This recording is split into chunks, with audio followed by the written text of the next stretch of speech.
kebenaran yang kita bisa lihat di dalam perkataan pertama ini, Yesus tulus mengampuni.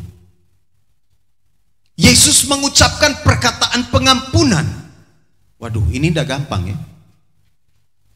Dia ada di salib karena orang-orang itu menyiksa dia, mereka memfitnah dia, mereka mengata-ngatai dia, mereka berkhianat kepada dia. Bahkan murid-muridnya secara khusus Yudas berkhianat kepada dia.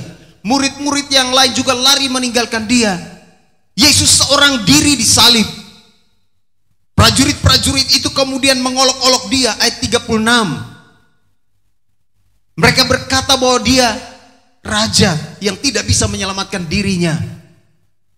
Tapi apa yang Yesus katakan? Yesus melepaskan pengampunan di kayu salib.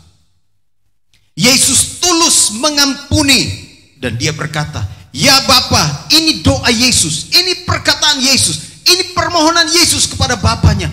Ya Bapa, Engkau lihat prajurit-prajurit itu, Engkau lihat orang-orang yang berbuat jahat itu, Engkau lihat mereka yang ada di sekeliling itu. Mereka, Tuhan, Bapa, Engkau ampuni mereka, karena mereka tidak tahu apa yang mereka berbuat. Kebenaran di balik perkataan Yesus di kayu salib, kebenaran pertama ialah Yesus memperkatakan atau Yesus mengucapkan kata-kata pengampunan. Mengampuni itu tidak gampang ya. Benar? Mengampuni itu tidak gampang. Tetapi kalau ada kasih Allah di dalam diri kita, maka kita sanggup untuk mengampuni meskipun kita ada di dalam situasi yang sulit. Dan Yesus berdoa supaya orang-orang yang sudah menyiksa dia, orang-orang yang sudah mencambuk dia, orang-orang yang mengolok-olok dia, Yesus berdoa agar Bapa mengampuni mereka.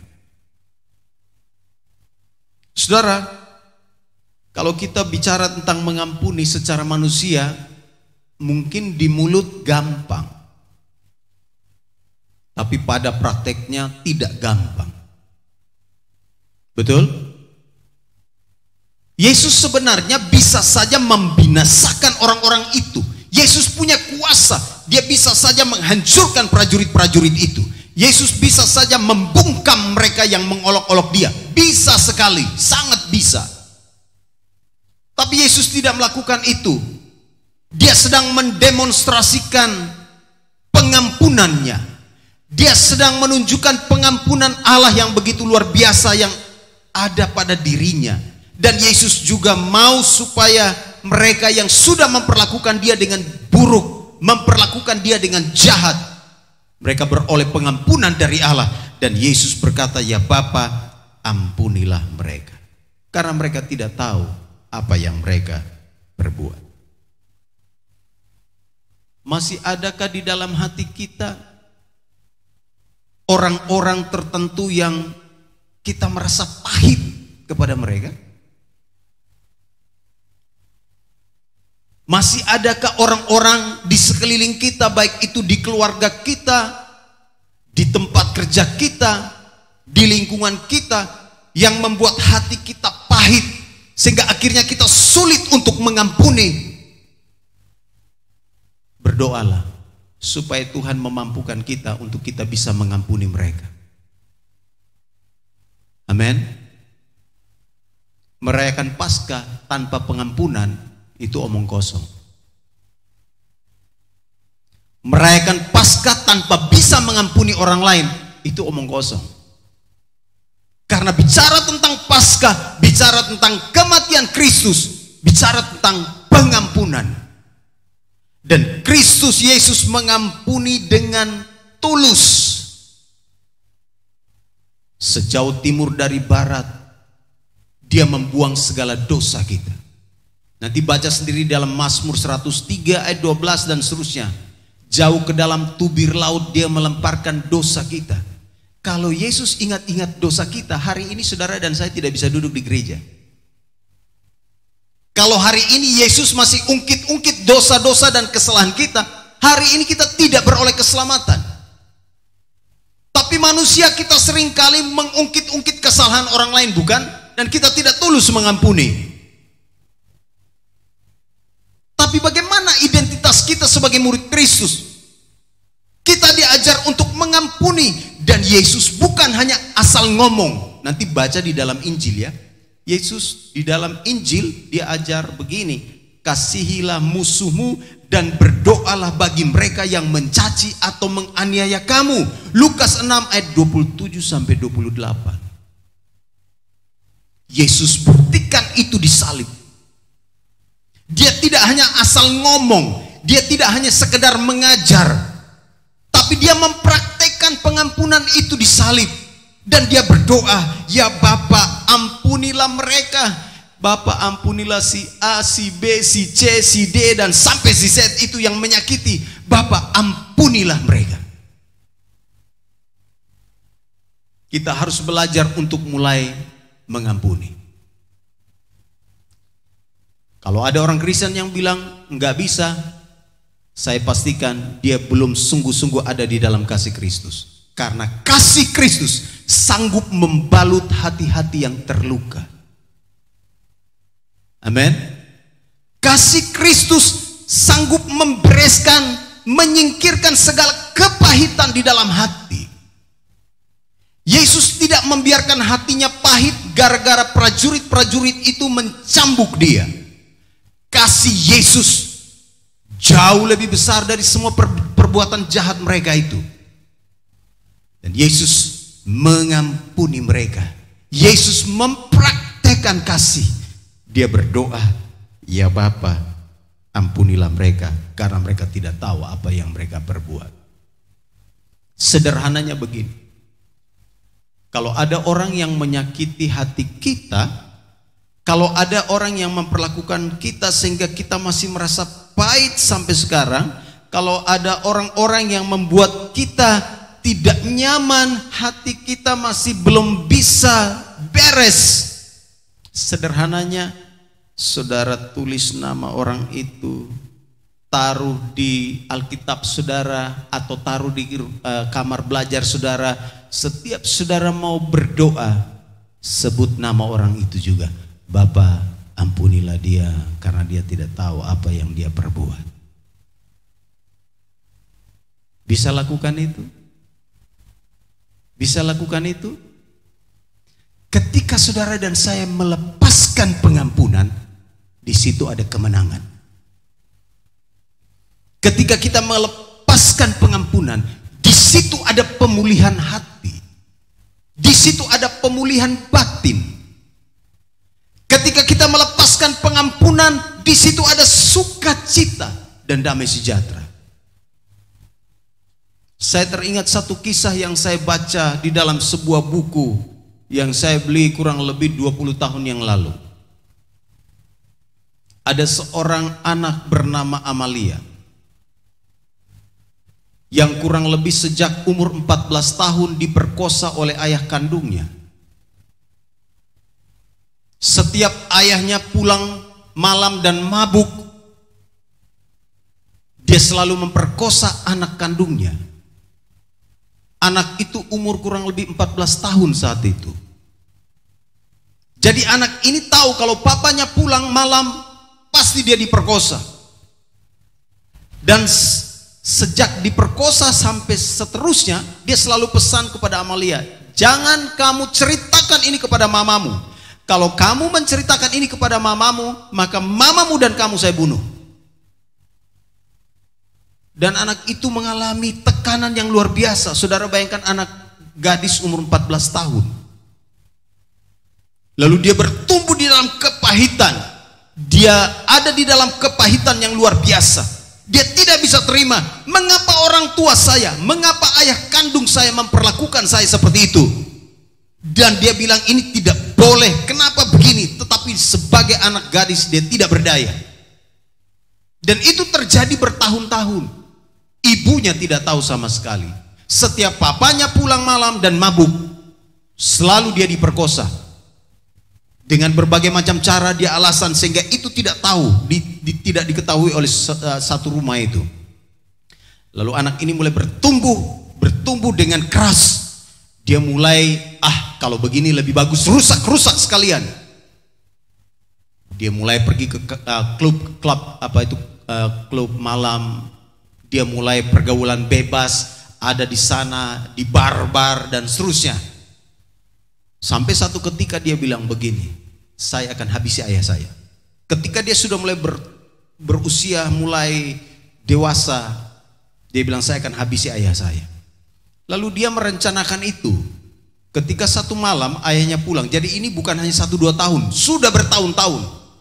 Lalu satu malam ketika ayahnya pulang, dia sudah siapkan pisau di bawah bantal tempat tidur.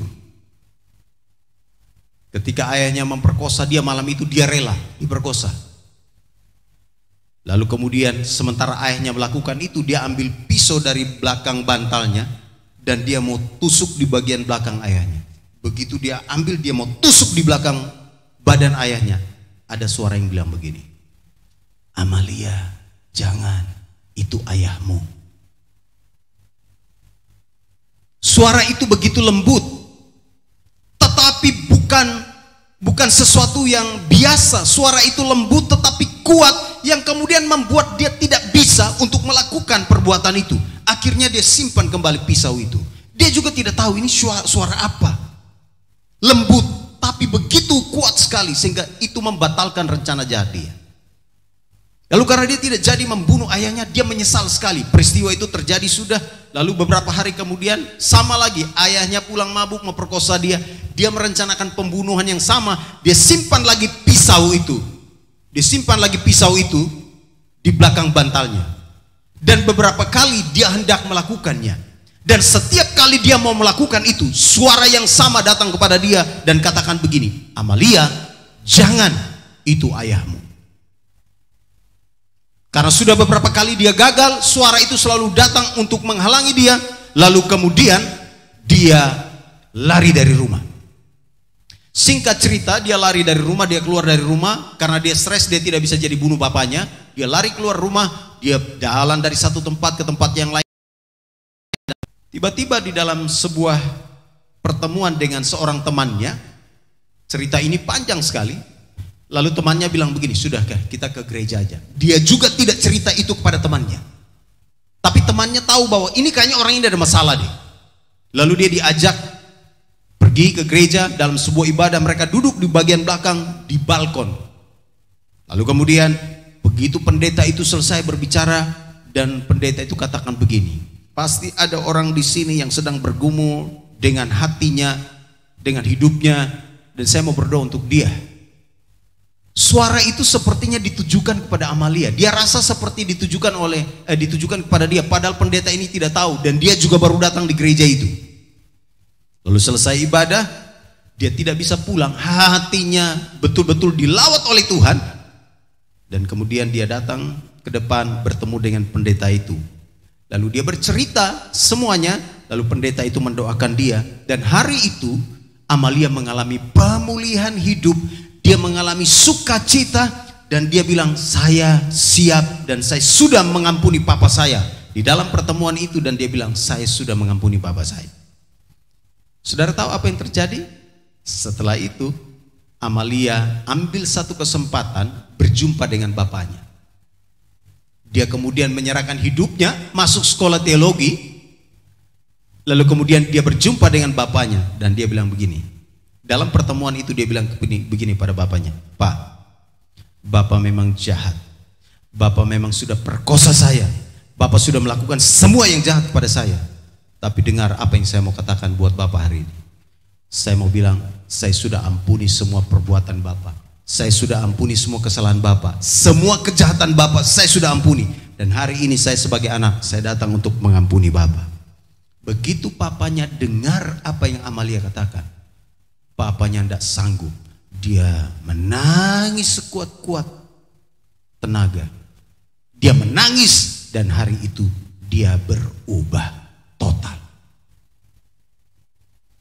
Pengampunan membuat kemenangan terjadi. Amin. Saudara, tidak mudah. Masih ada kisah lain yang saya baca, bagaimana orang mengampuni. Tapi saudara bayangkan kalau saudara ada di posisi Amalia, bisa enggak saudara mengatakan itu, saya mengampuni? Itu tidak mungkin, bukan? Itu mungkin kecuali Yesus ada di dalam hidup kita, kecuali Yesus ada di dalam hati kita. Itu sebabnya ketika kita merayakan Paskah tahun ini, hari ini, merayakan kematian dan kebangkitan Kristus, mari kita belajar untuk mengampuni. Kalau ada orang-orang tertentu yang mungkin menurut kita masih ada ganjalan di hati kita, mari berdoa kepada Tuhan dan bilang begini, Tuhan, ampunilah dia, saya juga mau mengampuni dia. Tuhan, saya mau melepaskan pengampunan kepada dia, dan biar kemenangan menjadi bagian saya. Amin. Saudara siap tulis 1 nama, 2 nama, 3 nama, 4 nama orang-orang yang mungkin mengesalkan hati saudara? Jangan kasih tahu tetanggamu, tulis diam-diam. Doa juga diam-diam di rumah sampai engkau mengalami kemenangan. Saya percaya kita pasti menang. Karena apa? Yesus sudah menang di kayu salib. Dia sudah membuktikan pengampunannya. Dia sudah mempraktekkan pengampunannya. Dia sudah mengampuni bukan hanya prajurit-prajurit itu saja, tapi dia juga mengampuni kita. Kita yang bersalah, berdosa, semua dosa kita yang dipikulnya di kayu salib. Dan dia berkata, Bapa, ampunilah mereka. Mereka ini bukan orang-orang yang hadir saja hari itu, tetapi mereka itu juga adalah kita yang karena dosa-dosa kita, Yesus harus menanggungnya di kayu salib. Karena itu saudara perhatikan perkataan pertama, kebenaran pertama di balik perkataan Kristus di salib. Kebenarannya ialah Yesus mengampuni dengan tulus.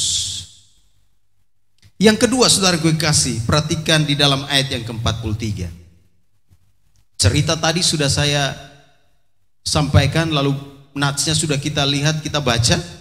Ayat 43, mulai dari ayat 40. Tetapi yang seorang menegur dia katanya, ini penjahat yang satu di kiri dan di kanan, tidakkah engkau takut juga tidak kepada Allah, sedang engkau menerima hukuman yang sama? Kita memang selayaknya dihukum, sebab kita menerima balasan yang setimpal dengan perbuatan kita. Tetapi orang ini tidak berbuat sesuatu yang salah. Lalu ia berkata, Yesus, ingatlah akan aku apabila engkau datang sebagai raja. Kata Yesus kepadanya, aku berkata kepadamu, sesungguhnya hari ini juga engkau akan ada bersama-sama dengan aku di dalam Firdaus. Kebenaran kedua dari perkataan Yesus di salib, kebenaran kedua ialah Yesus peduli dengan keselamatan orang lain. Yesus peduli dengan keselamatan penjahat yang ada di sampingnya. Yang satu penjahat itu sudah jahat, ngomongnya masih macam-macam. Bukan disalib, bertobat kek, ini masih ngomong macam-macam. Lalu temannya yang satu itu tegur dia. Dia bilang, hei, kita ini yang jahat, seharusnya kita ini yang dihukum.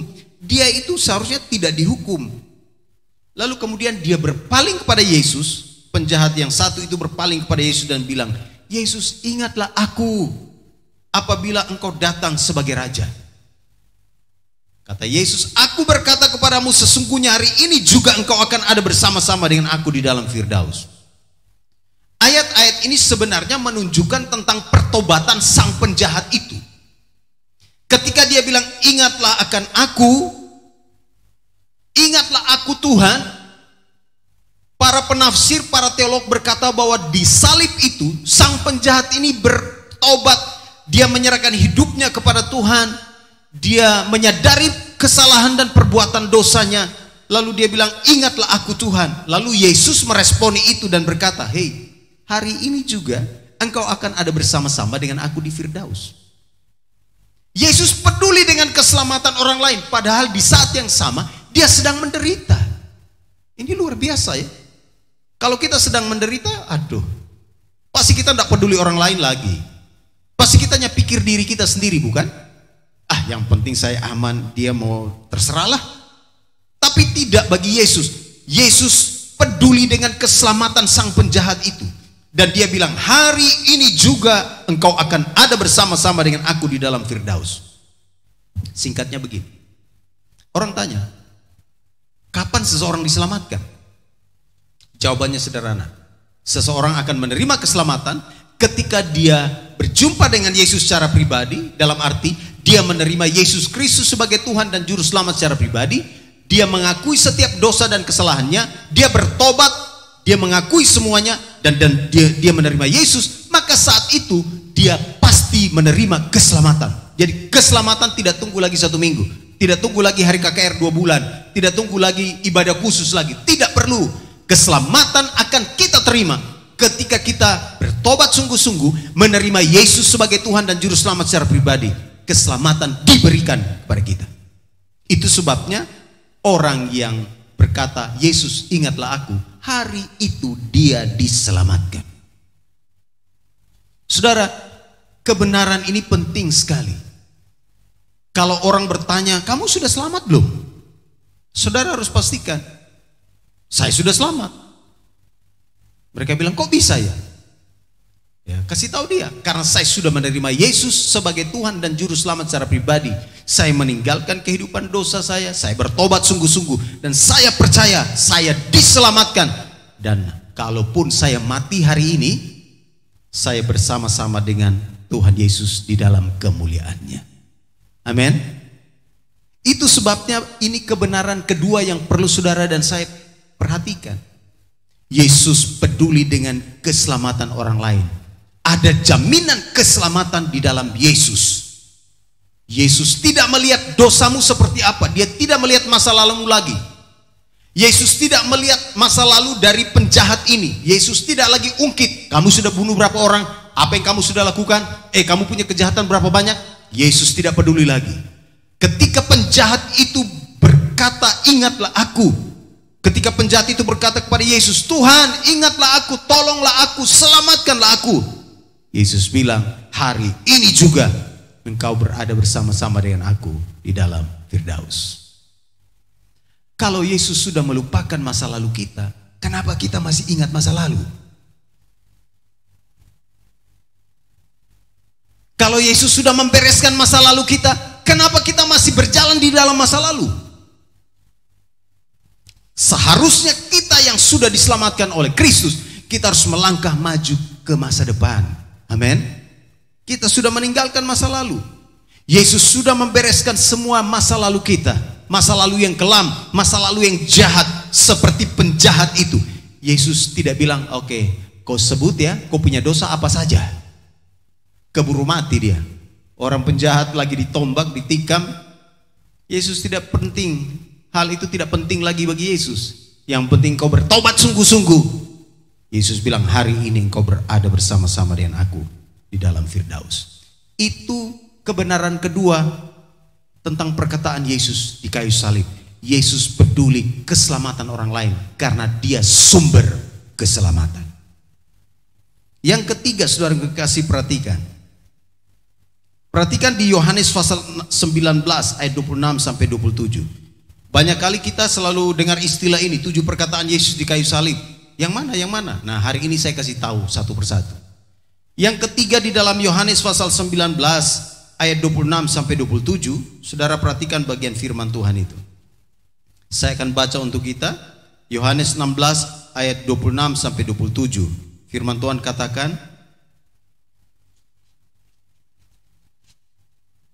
Yohanes 19 ayat 26 sampai 27.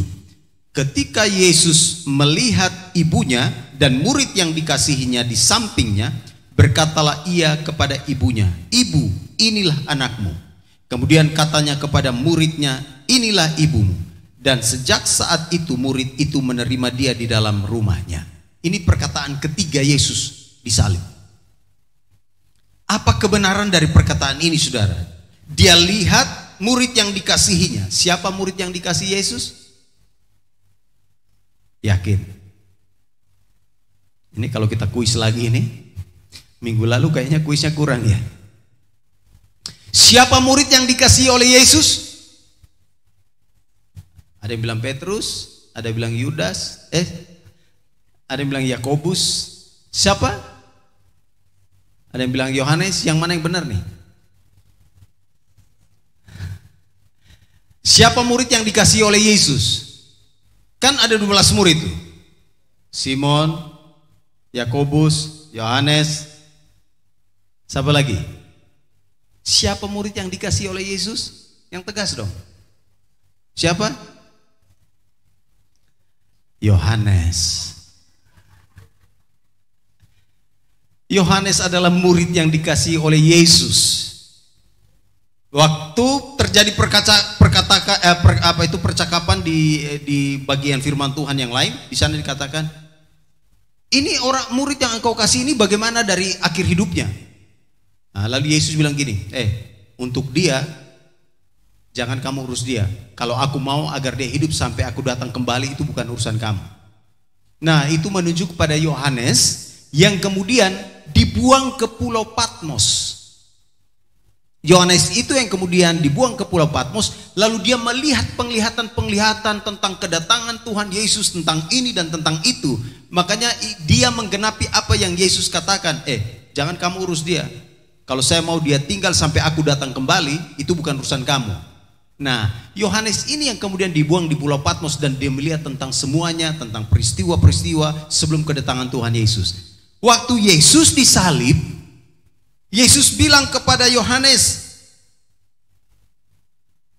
ibu, ayat 26, ketika Yesus melihat ibunya dan murid yang dikasihnya di sampingnya, berkatalah ia kepada ibunya. Dia bilang kepada ibunya, ibu, inilah anakmu.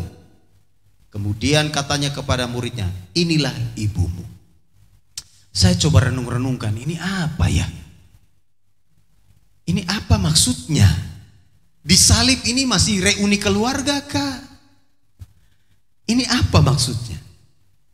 Tapi saudara, saya menemukan di sini ada kebenaran penting di balik perkataan Yesus yang ketiga ini, bahwa Yesus sedang mengingatkan tentang hal mengasihi.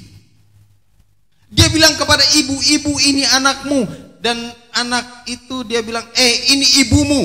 Kemudian katanya kepada muridnya, inilah ibumu, dan sejak saat itu murid itu menerima dia di dalam rumahnya.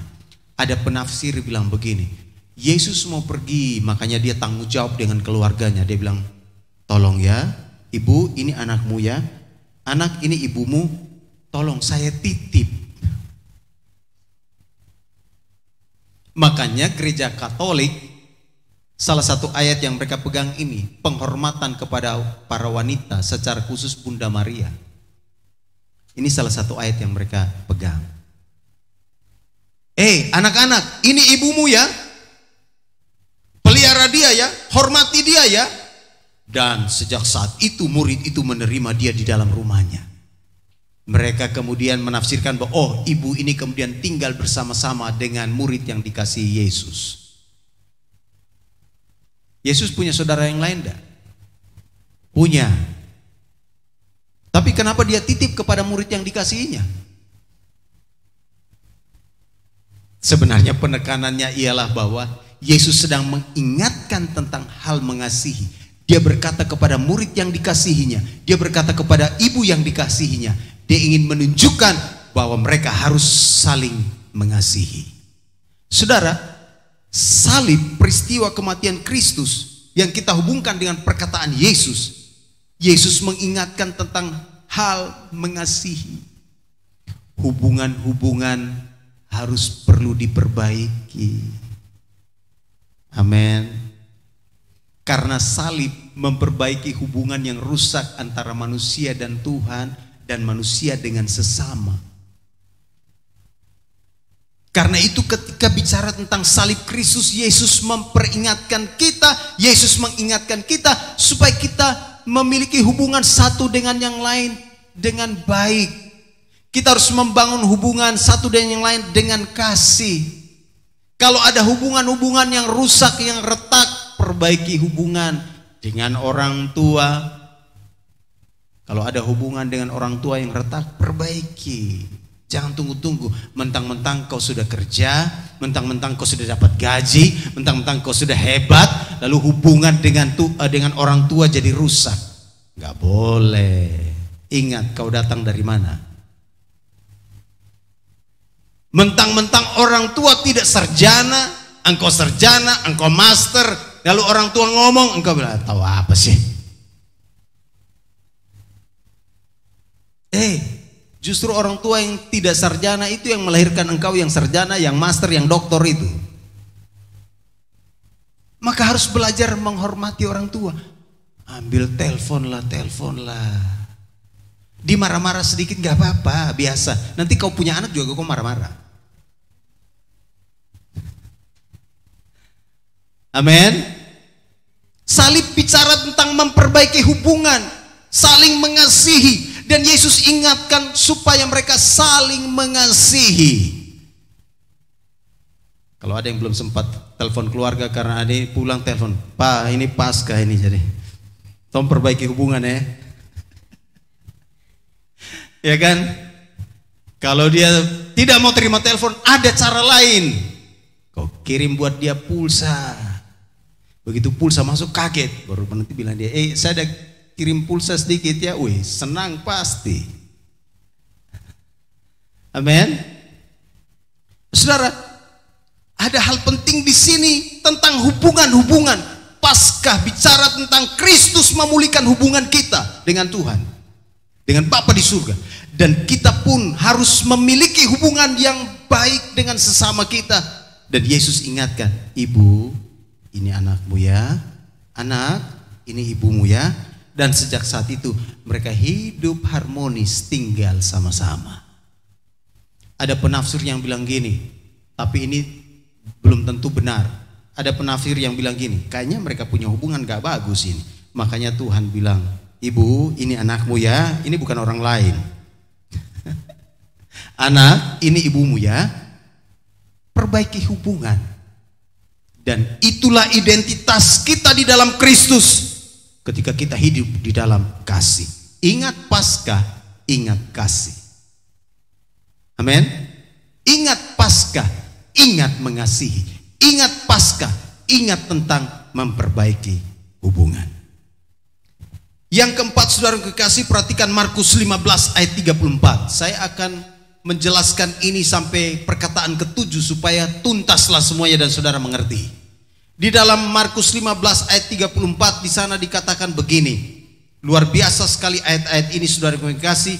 Waktu Yesus disalibkan, dia berkata seperti ini. Markus 15 ayat 34. Dan pada jam 3 berserulah Yesus dengan suara nyaring, Eloi, Eloi, lama sabachthani, yang berarti Allahku, Allahku, mengapa engkau meninggalkan aku? Ini perkataan yang keempat, saudaraku yang kekasih. Yesus berkata, Allahku, Allahku, mengapa engkau meninggalkan aku? Lihat di dalam ayat itu, pada jam 3 berserulah Yesus dengan suara nyaring. Saya mau tanya, Yesus disalibkan itu jam berapa? Yesus disalibkan itu pada jam 9 pagi. Nanti saudara baca Markus 15 ayat 25. Dan dia mati pada waktu sore ketika jam 3 di dalam pembacaan Markus 15 ayat 33. Pada jam 12 itu kegelapan, lalu kemudian pada jam 3 ayat 34 berserulah Yesus. Dia bilang, Allahku, Allahku, mengapa engkau meninggalkan aku? Yesus digantung di kayu salib berapa jam? Berapa jam? 6 jam. Saudara pernah berjemur matahari di begini saja 6 jam? Jemur matahari 6 jam aja? Pernah? Kalau sampai saudara berjemur matahari 6 jam di Pantai Kute, saya yakin 6 jam kemudian saudara keluar, saudara dan ikan asin tidak jauh beda. Saudara bayangkan Yesus digantung 6 jam kurang lebih. Kakinya itu tidak bersandar seperti yang saudara lihat di foto-foto itu. Orang pikir kakinya itu ada tatakan begini, kemudian kakinya ditaruh di atas tatakan, lalu kemudian dipaku kakinya. Bukan. Tidak ada tatakan kakinya. Yesus digantung itu dipaku saja begitu. Tangannya juga dipaku begitu. 6 jam. Darahnya tertumpah. Bayangkan sementara darahnya tertumpah, tubuhnya sedang hancur, panas terik sedang luar biasa. Oh, teriknya. Dia masih ngomong seperti tadi, ibu ini anakmu, anak ibumu. Lalu kemudian di sini di dalam situasi terakhir di jam 3 itu dia katakan, Allahku, Allahku, mengapa engkau meninggalkan aku? Pertanyaannya, Tuhan tinggalkan dia kan? Apa artinya Allahku, Allahku, mengapa engkau meninggalkan aku? Sebenarnya ini Yesus sedang menunjukkan fakta tentang adanya penderitaan rohani. Dia sedang berkata, dia sedang menunjukkan bahwa kalau Allah meninggalkan manusia berdosa, sama seperti ini nih, saya sedang menanggungnya. Betapa sulitnya, betapa susahnya, betapa sakitnya kalau Allah tinggalkan. Maka jangan pernah berpikir untuk meninggalkan Tuhan.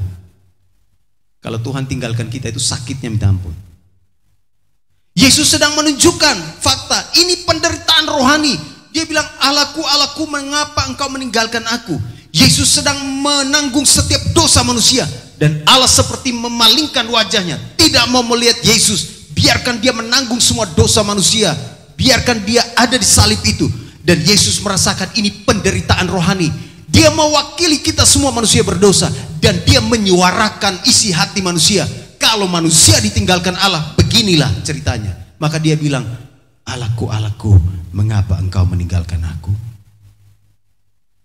Saudara, ada fakta bahwa manusia yang berdosa, yang tidak mau kembali kepada Tuhan, mereka pasti akan ditinggalkan oleh Allah di dalam kematian kedua. Nanti saudara lihat di Wahyu ya, ada kematian kedua. Di situ orang mau berteriak, mau cari-cari Tuhan, gak bisa, sudah selesai. Dan Yesus mewakili, mengungkapkan perasaan manusia yang berdosa, yang kalau tidak bertobat, dan dia berkata, Allahku, Allahku, mengapa engkau meninggalkan aku? Tapi Allah tidak meninggalkan dia. Yesus memang harus menanggung semua dosa manusia. Yesus memang harus berkorban. Yesus memang harus menjadi pendamaian bagi manusia berdosa dengan Tuhan. Itu sebabnya dia sedang tunjukkan fakta ini kepada mereka semua yang ada di situ dan kita hari ini. Kalau kita berbuat dosa dan kita tidak ada di dalam Tuhan, kita akan jauh dari Tuhan. Dan kalau kita jauh dari Tuhan, hidup kita tidak ada artinya sama sekali. Itu sebabnya tangisan Yesus ini.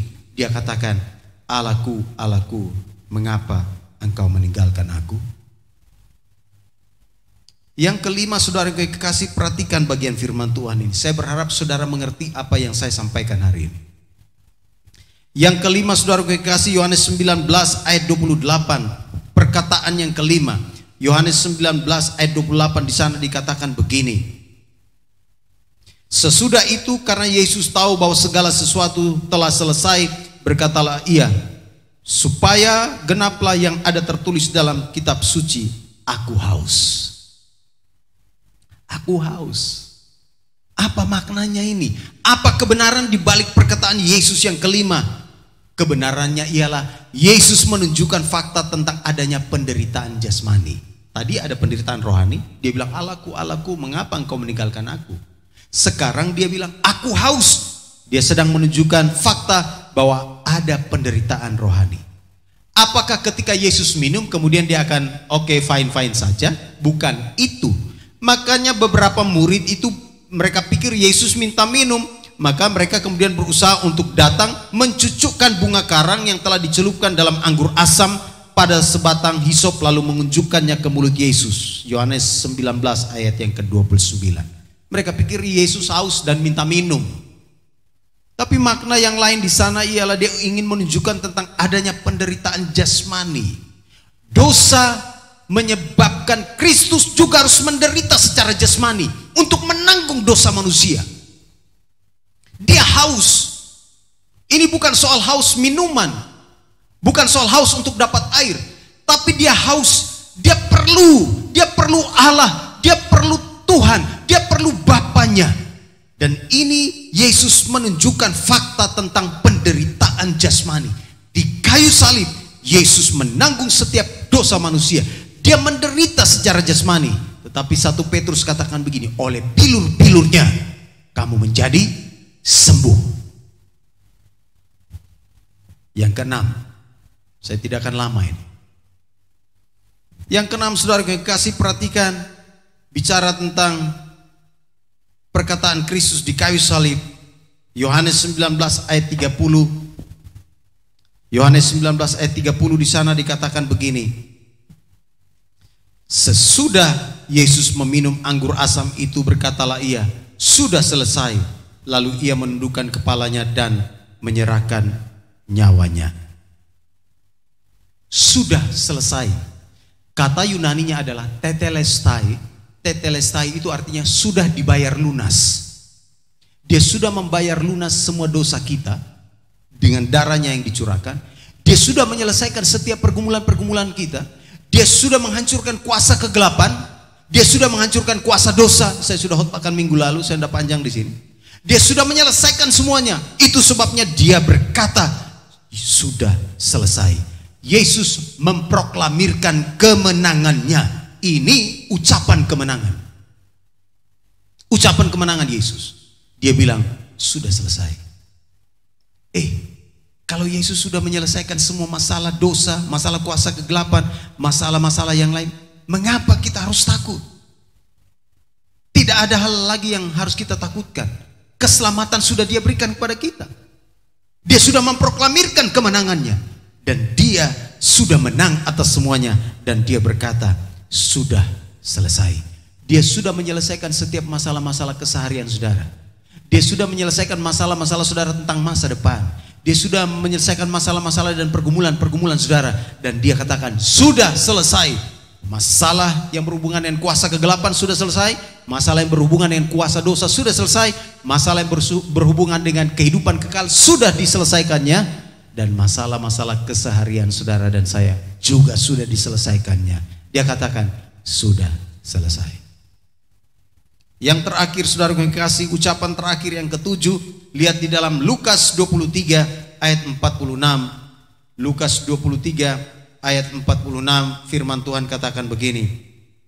Setelah dia ngomong sudah selesai, ayat 46 Lukas 23, lalu Yesus berseru dengan suara nyaring, ya Bapa, ke dalam tanganmu kuserahkan nyawaku.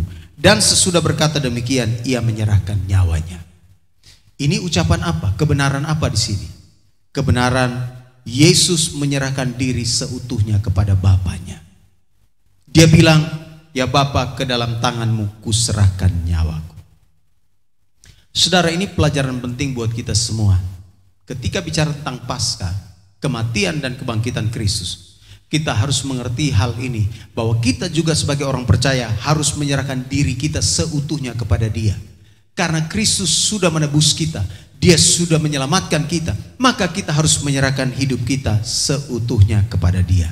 Itu sebabnya Paskah, kematian dan kebangkitan Kristus harus menjadi momen di mana kita hidup benar, hidup sungguh-sungguh, hidup kudus di hadapannya. Dan dengan demikian kita akan menjadi saksi bagi sekeliling kita.